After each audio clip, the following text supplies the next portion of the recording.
इस संसार में कोई नहीं। उनकी व्यवस्था गड़बड़ हो तो उनके पास बैठ जाओ तो लगता है उनसे बड़ा धर्मात्मा इस संसार में कोई है ही नहीं। और कुछ दिनों के बाद प्रभु उन पर कृपा करते हैं, धन आदि सामग्री व्यवस्था सब सुधर जाती है तो लगता है उनसे बड़ा भगवान का दुश्मन भी कोई नहीं। जानकारी में ऐसे धन पैसा आदि व्यवस्था उनकी गड़बड़ भई हो तो उनके पास बैठ जाओ लगता भगवान के बड़े भारी भक्त हैं, तुमको ज्ञान देने लगेंगे। ऐसे प्रभु हमारे इतने अच्छे भगवान कृपा करते हैं। धन आने के बाद उनसे जयराम भी करो तो लगता जयराम उनका खेती दूर करते हैं। जयराम जी तक नमस्कार करने लगते हैं। भगवान सोचने लगे इसको पैसा धन आदि समस्त सामग्री मिल चुकी है, अब इसकी थोड़ी बुद्धि देखो। भगवान श्री सत्यनारायण एक वृद्ध ब्राह्मण का बूढ़े ब्राह्मण का उदाहरण करके साधु के पास पहुंच गए और साधु से पूछने लगे कि साधु तुम्हारी नौका में क्या है। साधु डायरेक्ट कहता तुमसे क्या मतलब, मेरी नौका में जो भी कुछ है वो मेरा है। तुम तो वृद्ध हो, कहीं बैठकर राम राम जपो जाके उसी से कल्याण है तुम्हारा। भगवान वृद्ध लोग किसी बात को बार बार पूछते हैं, एक बात को बार बार भगवान बार बार पूछने लगे कि साधु बताओ तो तुम्हारी नौका में क्या है, तुम्हारी नौका में क्या है। साधु कहता तुम्हारे समझ में नहीं है, बताया तो मेरी नौका में शुद्धता पात्र है और तुमको ज्यादा जानने की जरूरत है तो कान लगाकर सुन लो मेरी नौका में क्या भरा हुआ है।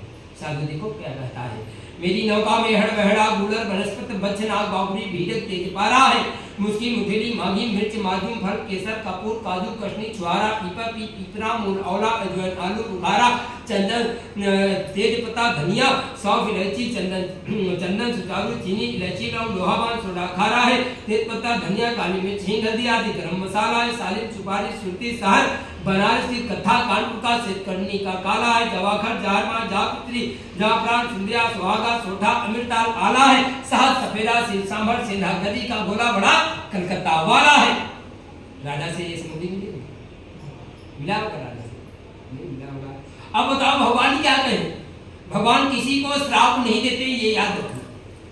भगवान श्राप नहीं देते, 5 लोग इस पृथ्वी पर रहते हैं वही श्राप देते हैं, भगवान श्राप दे नहीं सकते। भगवान ने पता क्या कहा है, तुमने जो भी कुछ कहा है आपके सारे वाक्य सत्य हो जाए। और श्राप कौन देते पिता है, माता पिता सदैव उनसे बचकर रहना चाहिए। माता पिता जितना अच्छा आशीर्वाद देते हैं उतना अच्छा एक बार श्राप तुम्हारे लिए निकल गया वो जीवन में सत्य उनसे बचकर सदैव। फिर उसके बाद आपका गुरु जो ब्राह्मण जो आपको शिक्षा देता ज्ञान रास्ता बताता उससे सदैव बचकर, भगवान के भक्त से साधु संतों से सदैव बचकर। उसके सबसे बाद में आता नाम सबसे बड़ा श्राप और सबसे बड़ा सबसे लास्ट में नाम गाय का आता है। गाय का भी बहुत बड़ा श्राप, जो लोग गाय को पाल कर बाद में छोड़ देते हैं फिर वो जानो भगवान की क्या करे। तो ये गाय से भी बच कर आदि आदि भगवान कहते तुमने जो भी कुछ कहा है वही सत्य हो जाए ऐसा चले। साधु ने भगवान से क्या कहा था, तुम राम राम निकले लगे। भगवान के राम राम निकलने लगे। साधु नहा धोकर बाबू जीवन का जीव खड़ा हुआ तो नौका में बैठकर नौका के पास जाकर क्या देखता है, नौका में धन की जगह सब लता पात्र जो बोला था वही सब हो गया है। ऐसा देखकर साधु मूर्छित खाकर गिर रहा है तो उसका दामाद कहता है पिताजी चिंता मत करो, चिंता चिता से कहती मैं तुमसे बड़ी हूँ, तुम मुर्दे को जलाती मैं जीतों को भी जलाती हूँ। शरीर में चिंता नहीं करना है, हमने जिससे झूठ बोला है वही सब कुछ ठीक कर सकते हैं। ऐसा कहता हुआ साधु भागते हुए भगवान के पास गया है। साधु भगवान के पास जाकर क्या कहता है, मैं अपराधी जन्म जन्म का हूँ, मैं इस जन्म का नहीं, मैं अपराधी जन्म जन्म का नक्षिक भरा विकार, तुम दाता दुख भंजन मेरी करोगा। आप दुखों को भंजन करने वाले हो, दूर करने वाले हो, मेरे दुखों को दूर करो। इतने में साधु रुका नहीं है।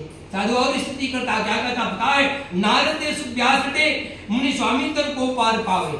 नारद जी, वेद व्यास, शुक्राचार्य, ये 3 बड़े महात्मा हैं।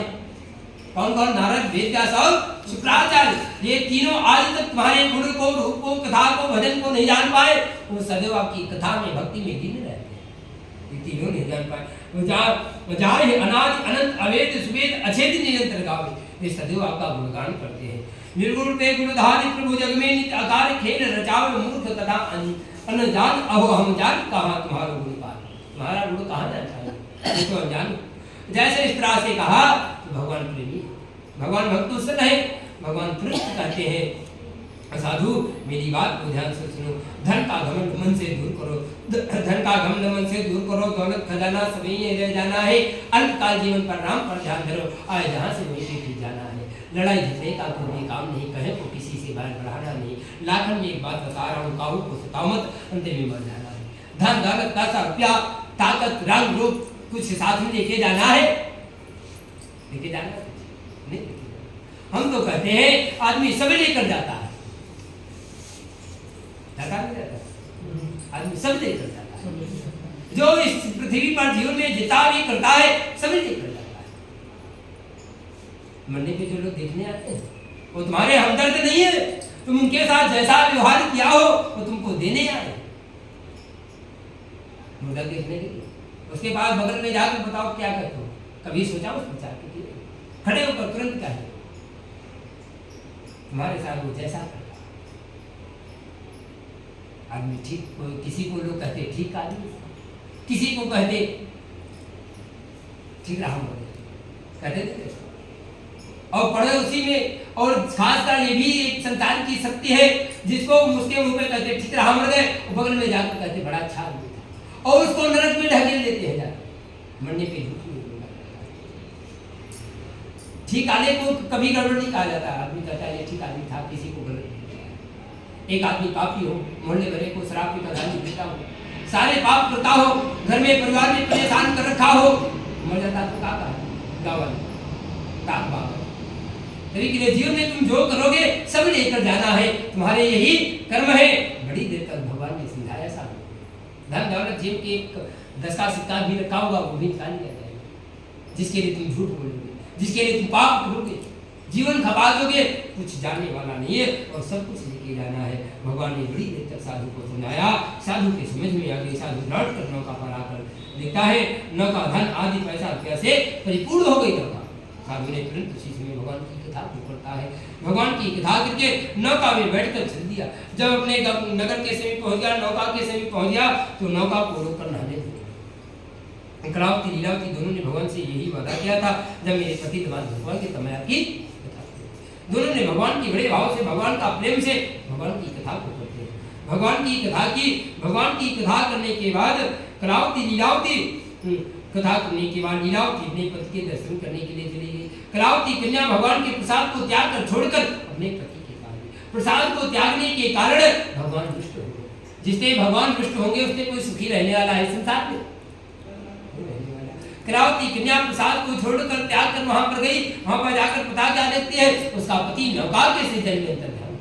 कलावती कन्या फूट फूट कर रोने लगी है और क्या कहती है, हे विधाता तोर का बिगाड़ा है, जो असहाय में डूब रहा है, बिन पत मोर कहाँ ठिकाना है, ऐसे तो अच्छा मर जाना है। स्त्री का जीवन तब तक पूर्ण होता है, माताओं का जीवन जब तक उसका पति, ऐसे उसका जीवन आधा कौन कहे, आधे से आधा भी नहीं। और अपनी तरफ से बात और कहते हैं, माताओं से निवेदन करके कहते हैं थोड़ी सी अपने अपने शब्दों की मर्यादा में। आजकल सभी घरों के हम घर घर जाते, पता है शब्दों के बड़े गड़बड़ से जो मन में आ जाता है उल्टा सीधा बोलना शुरू कर देते हैं। ऐसा बोलना नहीं। अभी पहले बताया राम राम जपो तो राम मिलेंगे, पाप जपोगे तो पाप ही अंत में मिलता है। कथा में पता क्या होता, कथा तो बड़ी सरल। कथा में कलावती उनका पति डूब गया, कलावती लुटती रही, साधु खाने इतना कहता भगवान से, हे दीन दयाल हमारी हरोनाथ मन मेरे पर जो संकट दुखाया प्रभु आपकी दया से आया, आप ही से दूर कीजिए। भगवान आकाशवाणी से कहते, हे साधु तेरी पुत्री मेरे प्रसाद को त्याग कर चली आई है, घर जाए प्रसाद खाकर लौटे तो उसका पति। कलावती कन्या घर को गई, प्रसाद खाकर लौटे तो उसका पति।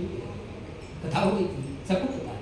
तभी मेरा जीवन इतना साधारण है नहीं साधारण। दिनामान हम रटा करें क्यों नहीं आकाशवाणी, क्यों हमारे जीवन में शुद्धता नहीं बची है, हमारे शब्दों में शुद्धता नहीं बची है।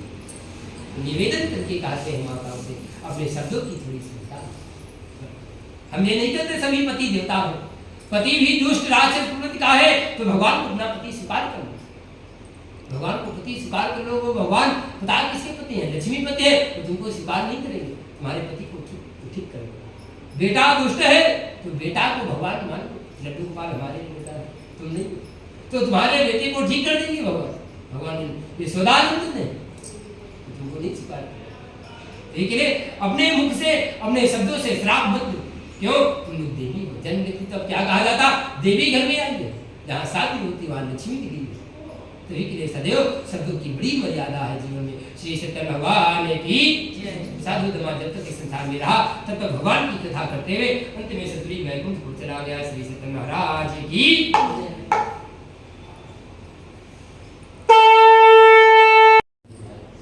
तो कहते इस कथा को पुनः को इस संसार में बड़ा अच्छा राजा रहा, धर्म करता था, गौदान रोज करता था, गौदान संकल्प लेकर करता था। मन में भाव आया और वन को चला जाए, जंगल को चला जाए। राजा वन को जाकर, जंगल को जाकर, राजा का नाम था महाराज तुंगध्वज, वो बड़ा भक्त श्रद्धा राजा वन को गया। वन को जाकर भ्रमण करने लगा, घूमने लगा। घूमते घूमते थक चुका राजा एक वट वृक्ष के नीचे बैठ गया। उसी वट वृक्ष के नीचे गाय चराने वाले ग्वालवाल भगवान का पूजन करते। राजा गर्व के कारण उनके पास नहीं गया और भगवान को प्रणाम भी नहीं किया। ग्वालवाल अपने राजा को आया देखकर राजा को प्रसाद देने लगे। राजा ने अहंकार के कारण ग्वालों को तुच्छ और गरीब जानकर प्रसाद नहीं लिया, प्रसाद को त्याग दिया। राजा ने प्रसाद को त्याग कर छोड़कर अपने घर को चला गया। घर पर जाकर क्या देखता राजा? घर पर जाकर क्या देखता? जो खाने पीने आदि धन दौलत आदि समृद्धि थी सब गायब। राजपाट सब समाप्त हो गया। ऐसा देखकर राजा बड़ा दुखित हुआ। राजा धर्मयोग था, पूजा करता था, उसे याद है मैंने जो प्रसाद को त्यागा है उसी के कारण अनिष्ट हुआ। राजा तुरंत उसी वन को जंगल को गया। वहां पर वन को जाकर क्या देखता है? जो गाय चराने वाले ग्वालवाल थे वो लोग जा चुके हैं और जो राजा को प्रसाद दिया गया था उसमें राजा का अधिकार भी नहीं बचा है। अब बताओ कौन क्या करे राजा? अब राजा खुले में प्रसाद रख दो, कौन खाने आएगा? सबसे पहले बाग में जंगल में कहीं पे प्रसाद रख दो, कौन खाने आएगा? चींटी। चींटी ही पृथ्वी का जीव है। अब राजा क्या करे?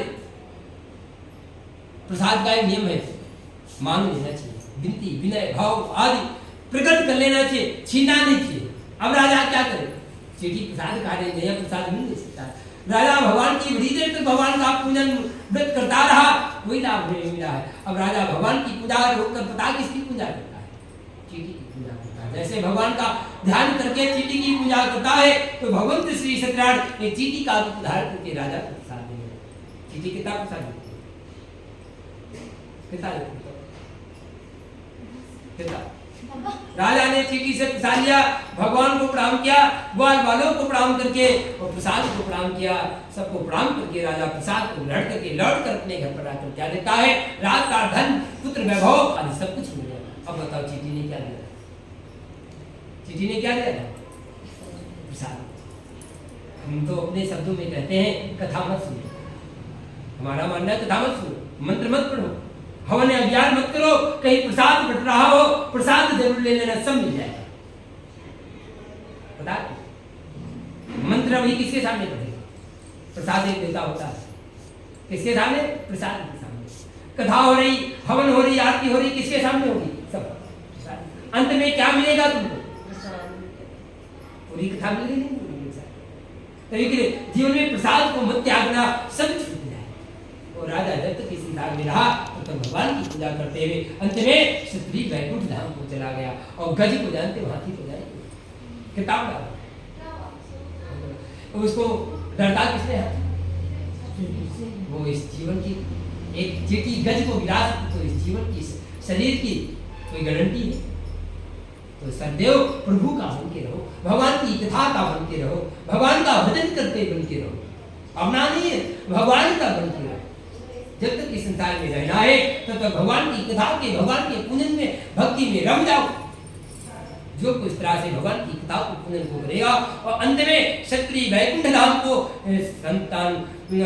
सदान महाराज की कृपा से अंत में वैकुंठ धाम को प्राप्त करेगा। श्री सत्य भगवान की। और जिन्होंने पहले जन्म में पूजन किया था उनके दूसरे जन्म में था। क्यों? जीवन में लोग क्या कहते? इस जन्म में जो करो अगले जन्म में देखा जाएगा। नहीं, इस जन्म में ऐसा करो, इस जन्म में भलते हमको दुख मिल जाए, अगले जन्म अच्छा होना चाहिए। सबसे उत्तम जानो गौ माता गाय है। नहीं पाए छुट्टी हम लोग पूजन करते हैं, गाय का सब कुछ करते हैं, तभी गाय माता से कह दो कथा कर लो, कर पाएगी? नहीं कर पाते। तभी के लिए जीवन ऐसा पूजन, ऐसा कर्म करो जिससे अगले जन्म भी हमारा सुधर जाए। तो क्या करते हैं? वो राजा था, जिन्होंने इस संसार में इस पूजन को सबसे पहले पूजन किया है उसका बता दिलाइए। सबसे पहले पूजन कथा को किसने किया था? शतान महाराज जो निधन ब्राह्मण थे, जो काशीपुरी में रहा करते थे, वो दूसरे जन्म में कौन हुए? सुदामा हुए, जो श्री कृष्ण की भक्त मित्रता करके मोक्ष को प्राप्त करते हैं। फिर किसने पूजन किया था? लकड़ी उठाने वाले लकड़हारा ने। लकड़हारा दूसरे जन्म में कौन हुआ? निषाद राज हुआ है, जो दूसरे जन्म में श्री राम की सेवा करके भक्त केवल से मोक्ष को प्राप्त करता है। फिर उसके बाद में किसने पूजन किया था? उन्मुख नाम के जितेंद्र राजा, जो भद्रशिला नदी के किनारे कथा कर रहे थे, वो दूसरे जन्म में कौन हुए हैं? नेपथ दशरथ, जो श्री राम को पुत्र रूप में प्राप्त करके वैकुंठ धाम को गए। फिर उसके बाद में किसने पूजन किया था? साधु नामक। साधु नामक बनिया दूसरे जन्म में कौन हुआ है? मोरध्वज, जो अपने पुत्र के शरीर को आने से काटकर मोक्ष को प्राप्त किया है। ये तो कथा सबको पता है। फिर उसके बाद में किसने पूजन किया था? इस पूजन को कथा को 5वें अध्याय में महाराज तुमको ध्वज, जो दूसरे जन्म में हमारी आपकी तरह मनुष्य होकर भगवान की कथा पूजन को करते हुए अंत में क्षत्रिय वैकुंठ धाम को चले गए। श्री सत्य भगवान की, बलि महाराज की, सब संतन की, साच दरबार की, नमः पार्वती पते, हर हर हर हर।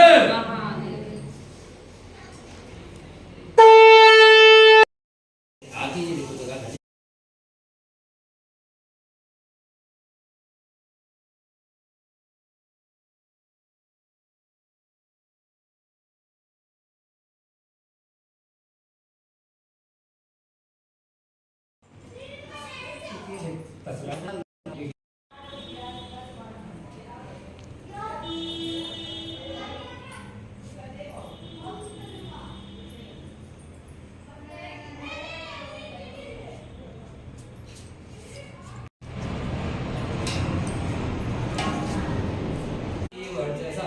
स्वाहा सूर्यो वर्चसो ज्योति वर्चः स्वाहा ज्योति सूर्या सूर्यो ज्योति स्वाहा भक्तं दीपं प्रत्यक्षमेति घोरं दीपं ज्योति अग्निदेवाभ्यां नमः स्वाहा।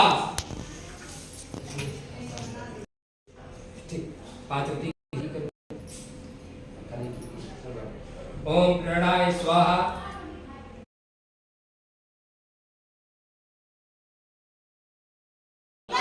नमो नमः स्वाहा। इंदम तो कुंजिका स्तोमंत जागाताय नमस्ते नमो स्वाहा। ओम यास्तु कुंजिकाया देवी हिरं सत्सति पठेतम नमस्ते नमो नमः स्वाहा। ओम नासदं जायते हिंग हिंग काली चामुंडा वियते पूर्ण आहुति देवी पूर्ण आहुति देवाभ्यां नमस्ते पठ स्वाहा।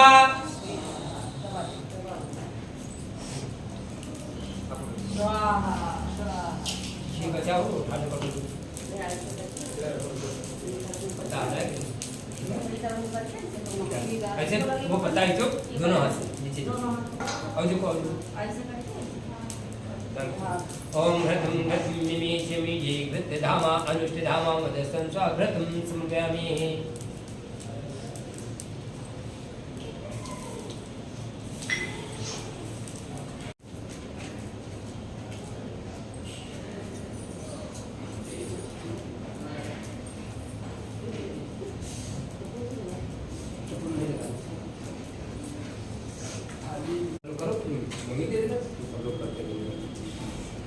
ओम जय जगदीश हरे स्वामी जय जगदीश हरे भक्त जनों के संकट क्षण में दूर करे स्वामी संकट क्षण में दूर करे।